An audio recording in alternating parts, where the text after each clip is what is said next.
Puerpério. Já ouviu falar? Sim, é um período de intensa transformação. Eu sou Cristiane Silva, psicóloga perinatal, e hoje eu quero falar desse assunto com vocês.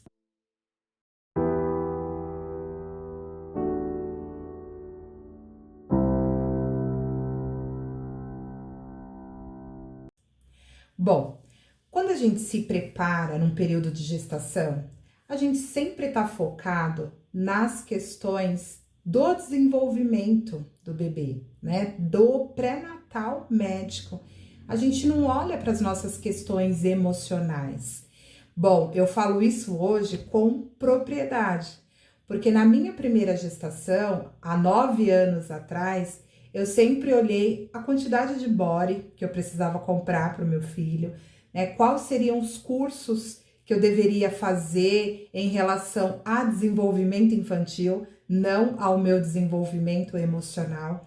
Eu sempre olhei o aspecto que me levasse a ajudar a cuidar do meu filho, mas não olhava os meus aspectos. Eu tinha ali um aplicativo chamado na época Baby Center, e nesse aplicativo ele sempre me falava qual era a evolução daquela semana. E eu sempre estava ali muito disposta a aprender tudo isso. Mas em nenhum momento eu tive alguém que passou para mim o ponto de, olha, cuide do seu emocional, muita coisa vai mudar, muita coisa vai trazer para você de transformação e que vai ser difícil no primeiro momento, mas depois as coisas se ajustam, né? E o que seria esse depois do parto? É exatamente esse puerpério que eu vou falar hoje aqui para vocês. Antes de entrar no que seria esse puerpério emocional, eu quero que você entenda um pouquinho como que é a diferença do puerpério físico para o puerpério emocional. O puerpério físico, ele é aquele período de resguardo, né? Já ouviu falar quando o médico fala, olha, você tem 45 dias que não pode ter relação sexual, né? Que tem isso, tem a recuperação disso e daquilo outro. É justamente esse tempo, esse time, né? Que o seu corpo precisa para voltar ao período antes da gestação, tá bom? E quando a gente fala desse puerpério físico, a gente fala que é o ajuste do corpo. Então, o corpo vai voltar ali à menstruação, né? Que ficou ali durante 9 meses sem menstruar. Quando a mulher amamenta, essa menstruação demora um pouquinho mais para acontecer, né? Para ovulação, tem toda uma questão física mesmo que o seu corpo precisa para voltar para o estado antes da gravidez, tá bom? Quando a gente fala num puerpério emocional, a gente já tá falando no ajuste diferente. A gente tá falando do ajuste emocional, a gente tá falando do ajuste social, do ajuste profissional e do ajuste pessoal. Por que ajustes? Porque o seu corpo, o seu corpo pode até conseguir voltar a ser o que era antes da gestação, mas o seu emocional, a sua história de vida, né, às vezes até o seu profissional, ele nunca mais vai ser o mesmo, né? Não no aspecto negativo, tá? Porque essa parte da maternidade, ela também traz muito fatores positivos, não só os negativos. Mas essa mudança, toda essa implicação de mudança, ela pode ser às vezes olhada de uma maneira diferente, aonde te leve num lugar de às vezes de tristeza, né, de desânimo mesmo nesse processo, e mesmo diante de toda a felicidade que você tem de estar com um bebê no colo, você se pega perdida, você se pega triste também. Esse é o puerpério emocional. E diferente do puerpério físico, que dura ali em torno de 45 dias, esse puerpério emocional, ele vai ter uma duração aí de até 2 anos, tá? Nossa, mas tão longo assim? Sim. E se você olhar, é um período que vai abranger ali a parte do recém-nascido, né, da parte do bebê, aí depois vem a criança, e nesse período você voltou a ter o contato social, porque a gente tem ali 3 meses mais ou menos de time social, né? Para que a gente não pode receber visita, tem que esperar um pouquinho até a imunidade do bebê estar melhor, tomar as vacinas para receber as visitas. Então, a gente tem um time social, né? E depois ali de mais ou menos 4, 5, às vezes até 6 meses, a gente volta à nossa rotina profissional, que é uma outra adaptação também, né? E às vezes é uma adaptação difícil. Então, veja, tudo vai sendo adaptado, né? Esse bebê que no início dorme muito, depois ele vai passar a não dormir muito bem, depois tem o período da escola. Então, veja, são situações novas que você vai precisar desse tempo para se ajustar. E esse é o famoso puerpério emocional. Bom, se o puerpério ele é um período de grande adaptação, ele precisa ser bem cuidado.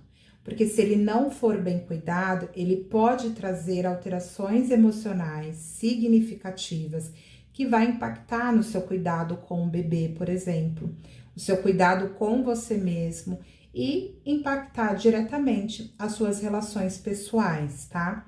Quando a gente fala de adaptação, a gente também tá falando da adaptação dessa nova dinâmica familiar, porque antes era você e seu companheiro, ou era você e de repente a sua mãe.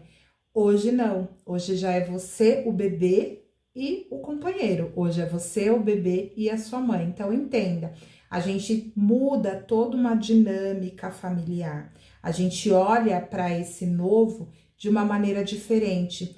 E essa maneira diferente, às vezes ela assusta, né? Às vezes a gente perde até a nossa identidade.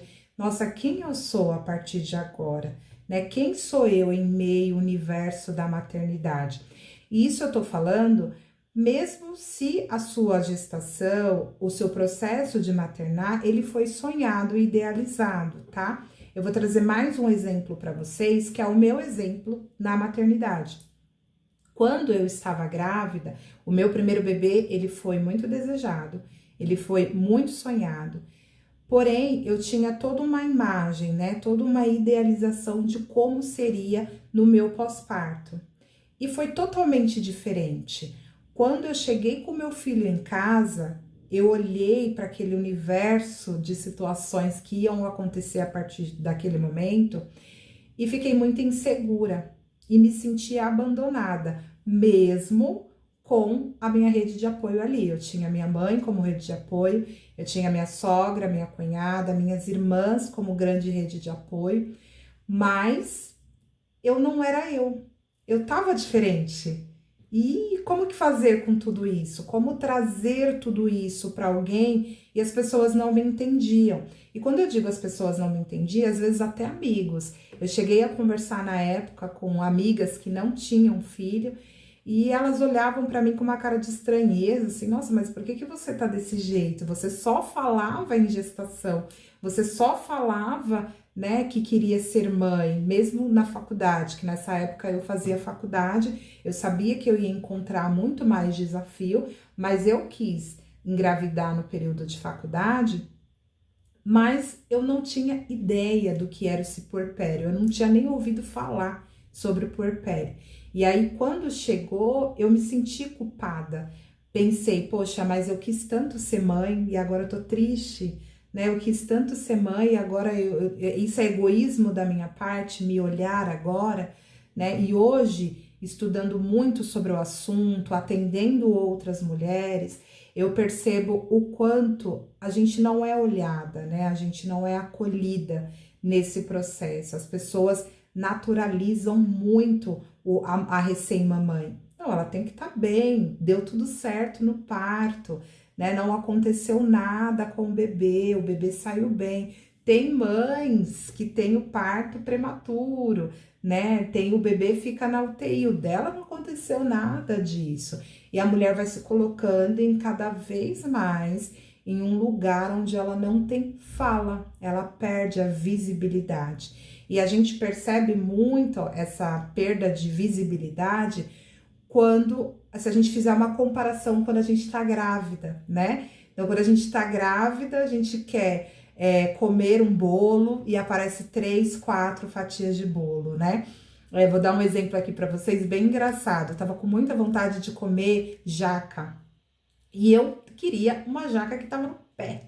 Só que tinha feira, né? E podia comprar na feira e trazer. E eu falei, não, mas eu quero a jaca do pé.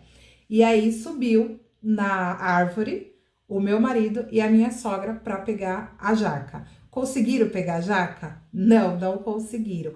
Mas só o ato de eles, né, foram lá, fizeram, né, todo aquele empenho para conseguir tirar a jaca e me dar a jaca, me colocou numa posição de destaque. Então, a sensação que eu tinha na minha gestação era, conforme eu ia passando, eu exalava curiosidade das pessoas, cuidado das pessoas. E quando eu trouxe o meu bebê para casa, eu perdi esse lugar de destaque. E aí é uma sensação ruim, porque ao mesmo tempo você fala, não, é normal, né? O bebê é a estrela, mas você perde a sua identidade de uma maneira tão grande que você acaba às vezes se questionando, né? Se questionando esse processo, essa maternidade. Então essa invisibilidade ela acontece, tá? E é muito importante que o seu marido esteja, né, ali com você, por exemplo, para que ele possa trazer esse olhar para você nesse período, tá? E digo mais também, quando você for visitar uma amiga puérpera, né, que é o puerpério, puérpera, é a mulher que teve filho até ali os 2 anos, tá? Do bebê.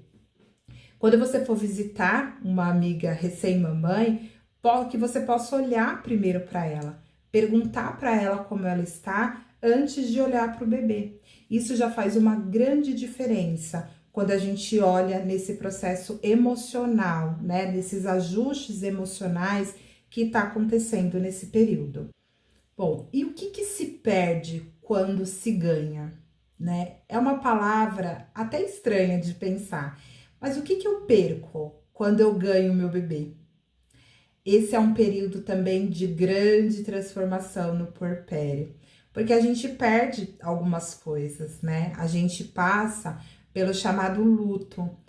Nossa, mas luto, né? Vamos falar de luto em meio à vida. Sim, o processo de luto, ele não tá só ligado à morte de um ente querido, tá? O processo de luto, ele também acontece quando a gente tem perda de algumas coisas, como, por exemplo, uma perda de emprego, quando a gente perde algum objeto de valor que a gente gostaria, quando a gente perde a companhia de um amigo que a gente tinha sempre, por exemplo, um término de faculdade, um término de escola, que a gente não vai estar ali presente sempre com aquele amigo. A gente também, né, passa esse processo de ausência, de perda.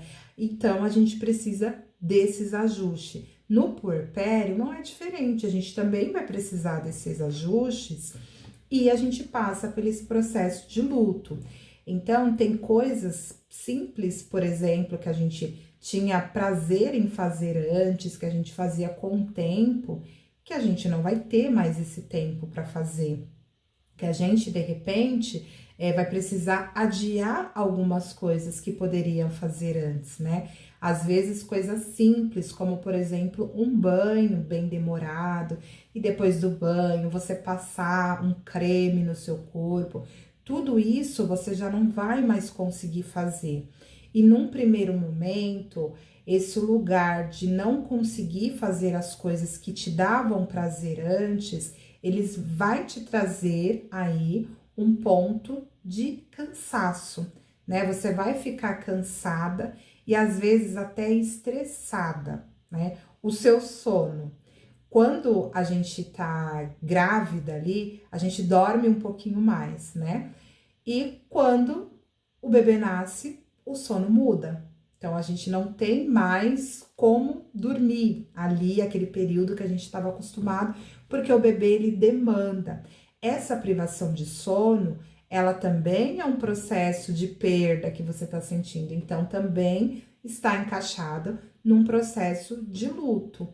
Então, todas essas perdas que acontecem logo após o parto é essa parte do puerpério emocional também, esses ajustes emocionais, né? Então, veja, tudo que eu tô trazendo para vocês, não tem como pensar em voltar pro estado anterior da gestação. Eu preciso encontrar novas adaptações para viver este novo.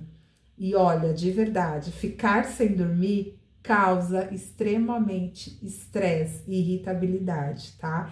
A gente tem essa privação de sono mesmo, porque o bebê ele não tem as habilidades necessárias para entender o que é dia e o que é noite. Então a gente vai construindo ali a rotina juntamente com ele, mas até ele chegar nesse estado que a noite é feita para dormir e o dia é feito para ficar acordado, a gente ainda passa, né, por bastante exaustão. E essa exaustão, ela é um potencial de risco também para ter um agravamento aí no pós-parto, tá? Quando a gente olha também, né, logo no pós-parto, a gente tem aquela sensação do cuidado, né, o excesso de cuidado. Demora para psicologicamente a gente entender que esse bebê é outra parte do seu corpo. A mãe, ela se coloca num estado de incubadora desse bebê. Então, a gente requer, mesmo com sono, mesmo exaustas, a gente quer trazer uma qualidade nos cuidados desse bebê. E a gente entra num estado tão irrealista da coisa que às vezes a gente se pega até fazendo alguns movimentos. No meu primeiro filho, ele dormia e ali poucos dias depois que a gente chegou em casa, e ele dormia e eu ficava acordada. Só que ninguém me pedia para ficar acordada, mas eu falava assim, não, vou ficar acordada, porque se ele precisar de mim, eu tô acordada. E eu sabia que durante a noite a minha rede de apoio estaria dormindo, então eu tinha que ficar acordada. E durante o dia eu dormia com ele, e se eu tava muito cansada, eu colocava alguém da rede de apoio para olhar ele enquanto eu dormia. E teve uma bela noite que eu dormi. E aí eu acordei super assustada, e eu lembro dessa cena como se fosse hoje, eu sentando na cama, olhando para o meu filho e pedindo desculpas para ele, com muita lágrima no olhar, muito choro, porque eu tinha dormido e não era para mim dormir. Eu precisava olhar ele. E eu falei para ele ainda naquela noite: desculpa, eu nunca mais vou fazer isso. Então, olha o estado que a gente fica vulnerável nesse momento, não entendendo que é um processo de aprendizagem, que a gente pode errar e a gente vai errar e tá tudo bem errar, mas é tudo muito intenso que acontece. Então, a gente precisa desse momento, né? E aonde eu elaboro tudo isso? Aonde eu elaboro todo esse momento? Quando eu consigo verbalizar o que eu tô sentindo em um ambiente seguro e livre de julgamento, que é o processo de psicoterapia, que é esse olhar acolhedor do psicólogo perinatal que vai te auxiliar a olhar suas emoções de maneira diferente, se perdoar, né, quando na verdade você não tem culpa, e poder saber que eu não tinha culpa naquele momento poderia ter me trazido mais leveza no meu processo de cuidar do meu filho, e naquele momento eu me senti mais perdida. Então, essa foi uma vivência de luto também que eu trouxe naquele período. Bom, o puerpério, ele também é esse contato com a maternidade real, né? E a gente precisa ter algumas estratégias para passar por esse período de uma maneira mais tranquila. Então, fica comigo até o final desse vídeo, que eu vou trazer para vocês algumas dicas que podem te aliviar nesse processo emocional aí do puerpério, tá? Bom, trazendo um pouquinho para vocês a respeito da maternidade real, é quando a gente começa a idealizar, né, todo o nosso funcionamento, né, e aí a gente lidar diante da realidade dos acontecimentos, né? Por exemplo, eu atendi um tempo atrás uma paciente que ela trouxe muito ajustado o pós-parto dela, que seria dessa forma, que ela ia trabalhar desse jeito, ia trabalhar desse jeito. E ali 2 semanas após a chegada do bebê, ela veio chorando muito, porque ela falou, Cris, tudo aquilo que eu tinha organizado na minha cabeça não tá rolando, não tá acontecendo. E parece que todo mundo consegue, menos eu. E foi aí nesse momento que eu consegui passar para ela que a maternidade real, ela é diferente do ideal. O que que é, né, a minha maternidade? É a maternidade possível. Então, eu vou fazer de acordo com as minhas possibilidades naquele momento. Eu posso até trazer esse desenho, né, que vai me trazer uma sensação de controle, né, e a maioria das mulheres que traz essa ansiedade de ajuste na rotina são mulheres que gostam de estar no controle e às vezes é bom estar no controle. O que vai diferenciar aí é quando as coisas saem do controle, como eu vou reagir diante dela. E aí eu preciso entender, né, se tá tudo bem mesmo ou se eu preciso tirar um pouco o pé do freio e deixar as coisas fluírem, né, e a maternidade acontecer e as coisas acontecer e eu aprender com as minhas falhas, com meus erros e recalcular, né, o tempo todo esse processo. Então, quando a gente olha, né, dentro da nossa maternidade, as nossas dificuldades, a gente precisa olhar como vou fazer para tudo isso ficar mais leve. E a gente vai aqui trazer alguns pontos para vocês, tá? Sobre isso. Mas antes disso, eu quero falar um pouquinho a respeito também das alterações físicas, né, que acontecem, tá? Que envolve essas alterações físicas, elas impactam diretamente o emocional, tá? Então, as alterações emocionais ligado com as alterações físicas, porque não dá pra gente pensar no ser humano como, né, um ser humano apartado, a parte emocional aqui, a parte razão aqui, a parte do corpo aqui. Não, é um todo. Se eu não tô funcionando emocionalmente bem, o restante do meu corpo, ele vai responder. E se eu não estou no meu corpo funcionando bem, né? E aí, quando eu falo no meu corpo, eu falo sobre as questões que me dão prazer e também as minhas condições clínicas de exame, de alteração hormonal, eu também posso ter impacto no meu emocional. Então, no puerpério, a gente, logo quando o bebê nasce, a gente já tem uma queda hormonal muito grande, porque sai o bebê, depois sai a placenta, aquela famosa casinha do bebê, né? Que é muito interessante, né? O nosso corpo, ele é algo incrível, porque a placenta, ela nasce junto com o bebê, ela é formada com a função só da proteção desse bebê. E para ela ser formada, né, ela precisa de muito hormônio, muito hormônio. Então, tem um aumento considerável de hormônios no seu corpo. Quando o bebê nasce, sai primeiro o bebê, depois sai a placenta. E o que a placenta faz? Leva embora toda aquela quantidade de hormônio que você adquiriu ali no período de 9 meses. Então, o seu corpo, ele entra no estado de, opa, o que tá acontecendo? Né? O que aconteceu? Qual é essa informação? E esse período que ele leva para ajustar a nova realidade hormonal é um período que tem alterações emocionais, chamada baby blues, né? Não sei se vocês já ouviram falar nesse termo. Sabe aquelas pessoas que falam, ai, no meu pós-parto, eu tive uma depressãozinha pós-parto, né? Eu acho que eu tive depressão pós-parto. Porque o baby blues, ele de fato, ele traz aí muita semelhança com a depressão pós-parto, mas eles têm algumas diferenças que eu vou trazer aqui para vocês, tá?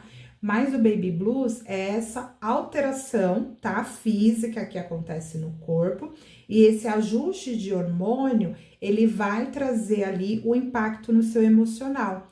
Então, você vai se perceber mais triste, às vezes muito feliz, né? Vai olhar esse bebê e vai falar, uau, que lindo, eu que fiz.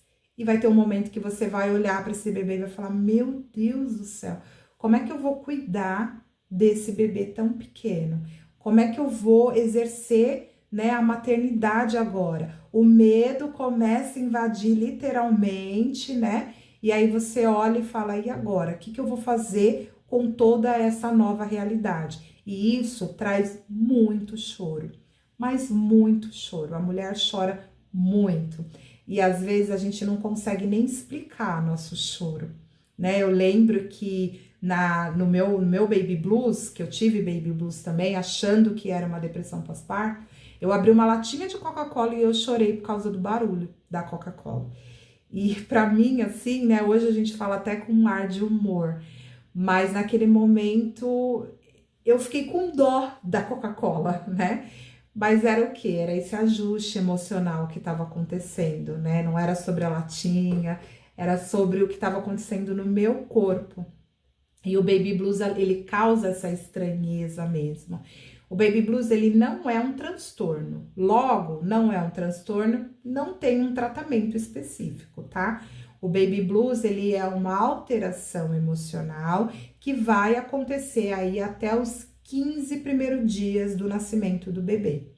Depois dos 15 dias, passa, as coisas voltam ao normal, você já começa a se sentir normal nesse novo papel, tá? Não tem tanta alteração. Também, dentro ainda dos 15 dias do blues, você pode também causar certa estranheza com algumas relações. Então, às vezes, você tem um pouco de raiva de alguém, né? Por exemplo, eu desenvolvi raiva do meu marido no período do baby blues, mais forte, eu chorava bastante porque eu culpava ele, né, de ter tido o bebê. Só que a culpa não era sobre isso, tá? Era sobre o que estava acontecendo comigo.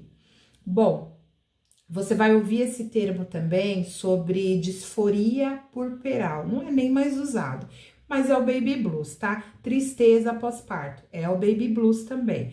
Então, é tudo que é envolvido nesses 15 dias. Alguns pacientes, eles levam aí até 45 dias, né, para passar o baby blues, mas são casos mais raros, tá? Geralmente são 15 dias para esse ajuste hormonal acontecer e você ficar tudo bem aí com o seu psicológico, tá? Bom, mas e a depressão pós-parto? Ela só vai acontecer no final desse baby blues? Não. Não vai acontecer no final do baby blues, tá?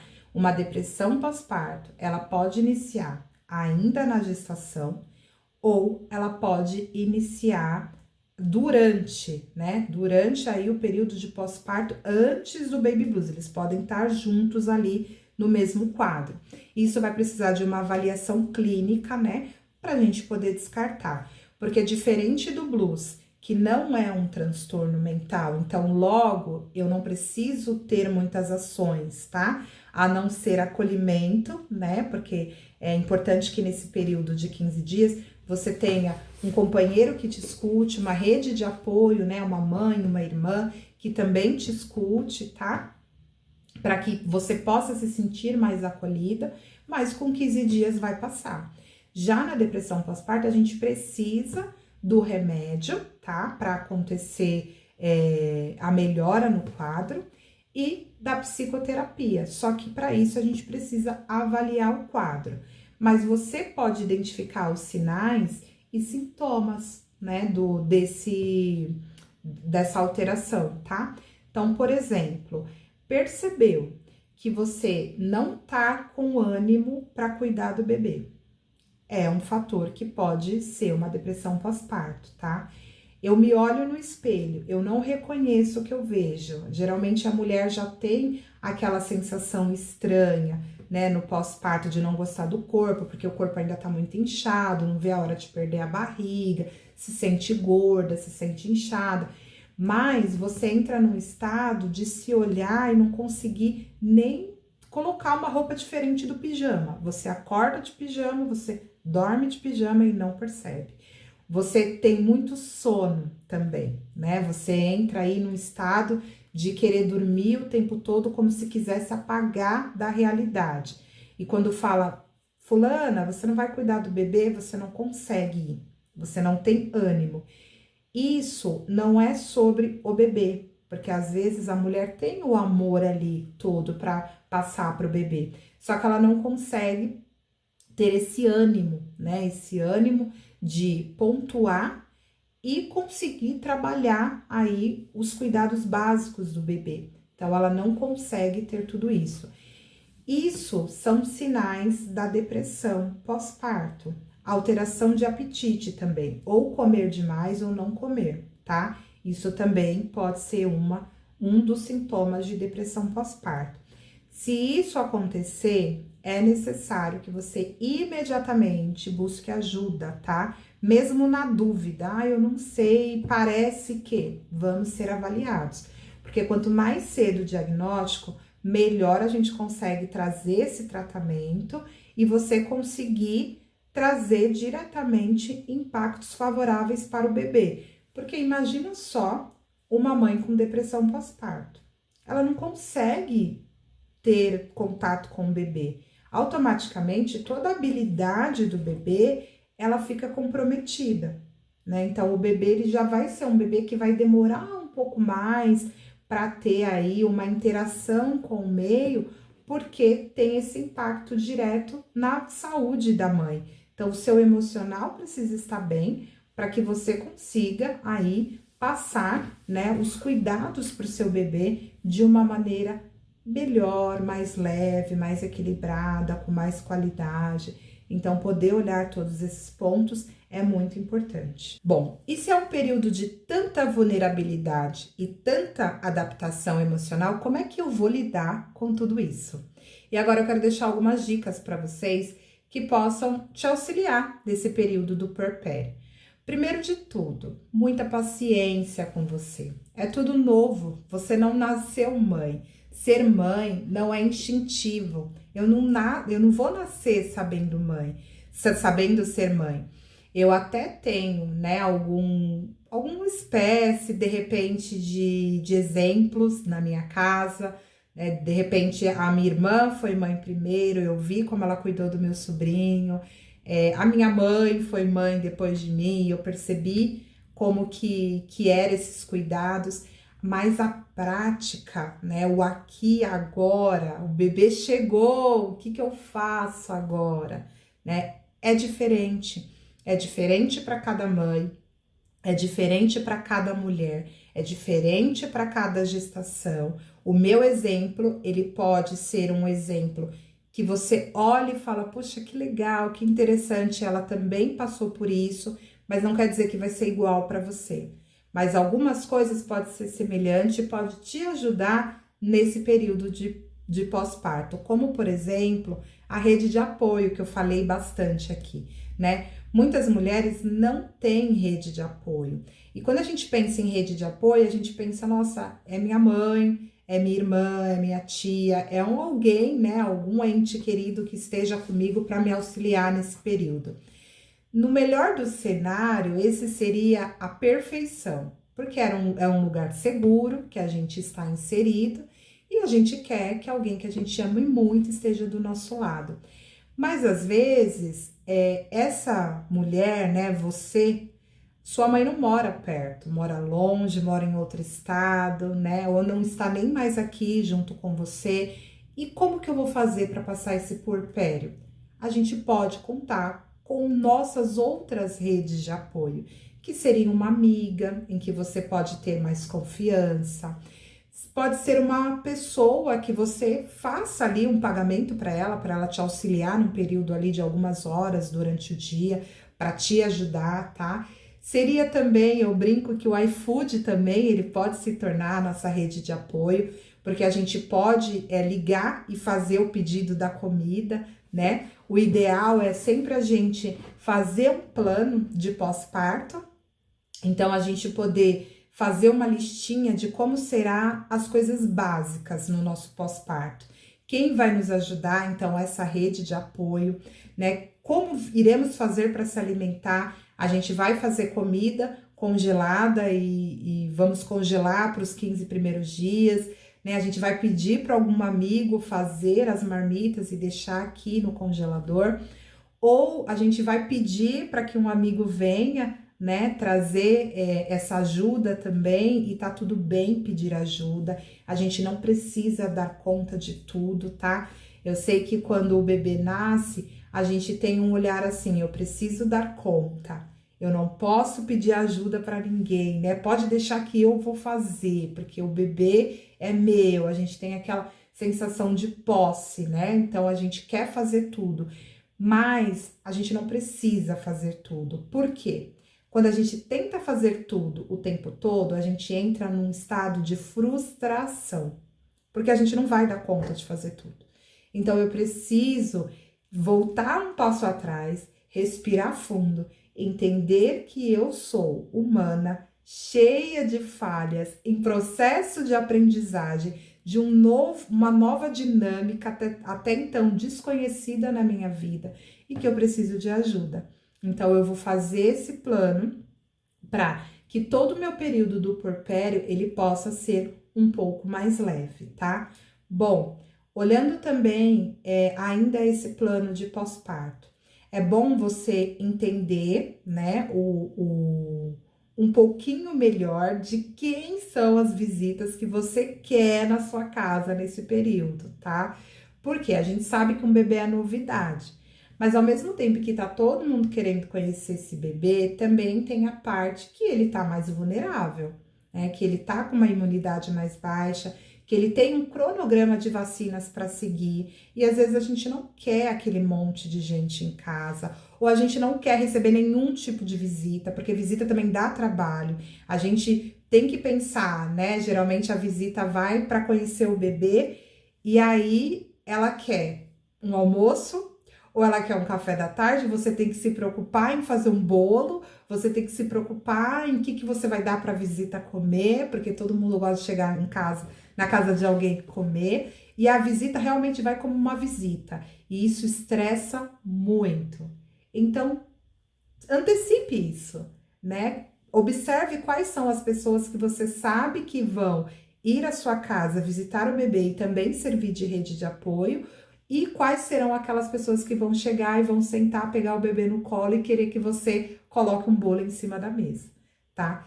E diga não, consiga dizer não, tá? E se não conseguir dizer não, mande alguém dizer não, tá? Mas respeite esse seu momento também. Fale para as pessoas que este momento é um momento que você precisa desse ajuste sozinha. E nesse momento não é um momento de receber visita, que tá tudo bem também. A gente tem esse receio, né? Como que será que a pessoa vai me ver? Ai, agora é frescura, né? Ninguém pode ver o bebê depois, antes dos 3 meses.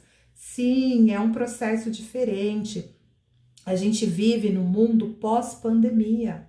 A gente tá com muitas doenças respiratórias circulando. Eu não vou querer colocar o meu bebê em risco. Então, eu vou dizer nesse momento para a visita isso. E nós estaremos todos juntos celebrando o primeiro aninho do meu bebê. A gente vai poder ter outras oportunidades para que esse bebê seja conhecido de uma maneira social. Mas nesse primeiro momento, você precisa também colocar a sua vontade diante disso, tá? Saber quem será o pediatra do seu bebê. É muito importante, gente. É muito importante. Tem que fazer parte do seu plano pós-parto, tá? Porque quando a gente tem o bebê, que a gente vai para casa depois da alta, 7 dias depois, mais ou menos, a gente precisa ir até um pediatra. E às vezes a gente não se preocupa com isso, né? A gente não visita o pediatra grávida ainda, mas deveria, tá? Porque a gente precisa que esse pediatra seja uma pessoa que me deixe segura. Então, eu preciso de um WhatsApp desse pediatra, tá? Porque naquele momento, no momento em que eu me sinto insegura, que eu percebo que o bebê tá com a respiração diferente e ainda falta um tempo para mim levar ele até o médico, eu preciso saber que tá tudo bem, né? O bebê, ele nesse primeiro momento é diferente pra gente. Então, às vezes parece que tá tudo bem, mas a gente acha que não tá. E ao invés de correr para o hospital e colocar o bebê, né? A gente acabou de falar que é para esperar os 3 primeiros meses para receber visita. A gente vai levar esse bebê para um PS de um hospital? Não. Então, por isso que eu preciso do telefone desse pediatra, para poder hoje em dia mandar uns videozinhos para ele ver como que tá o meu bebê, me tranquilizar, ou pedir para que eu vá até o hospital ou até a clínica dele para que o bebê possa ser avaliado. Então, é um lugar que parece pouco, mas começa a te deixar um pouquinho mais segura nesse período do pós-parto também, tá? Então, é muito importante isso. A amamentação, né? Como vai ser a amamentação? Eu vou querer amamentar, não vou querer amamentar, né? E se eu quero, quem vai me ajudar se eu não conseguir, tá?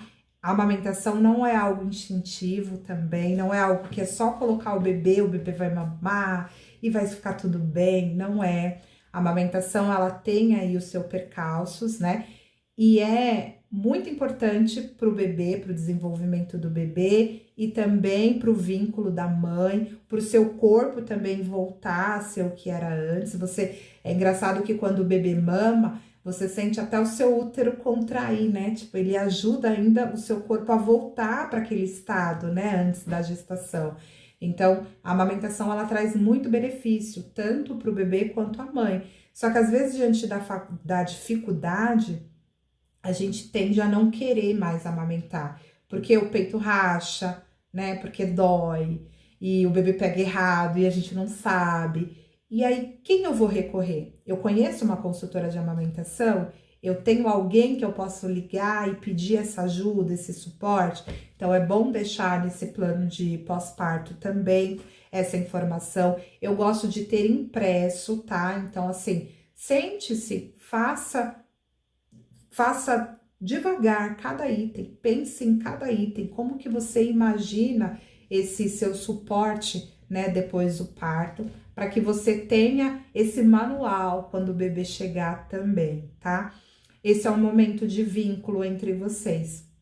Então, quanto mais qualidade emocional você tiver diante da chegada do seu bebê, melhor vai ser para o seu desenvolvimento enquanto mãe e o desenvolvimento do bebê, tá bom? Eu espero que vocês tenham gostado, né, de todas essas informações que eu trouxe hoje para vocês. Eu convido você a deixar nos comentários como foi para você, se você já é mãe, tá? E também, se tiver alguma dúvida, eu faço questão de responder a cada um de vocês. Compartilhe esse vídeo com alguma mãezinha também que vai ter o filho ou que já teve o seu filho, para que ela também não se sinta sozinha. E eu te vejo no próximo vídeo. Um beijo e até mais!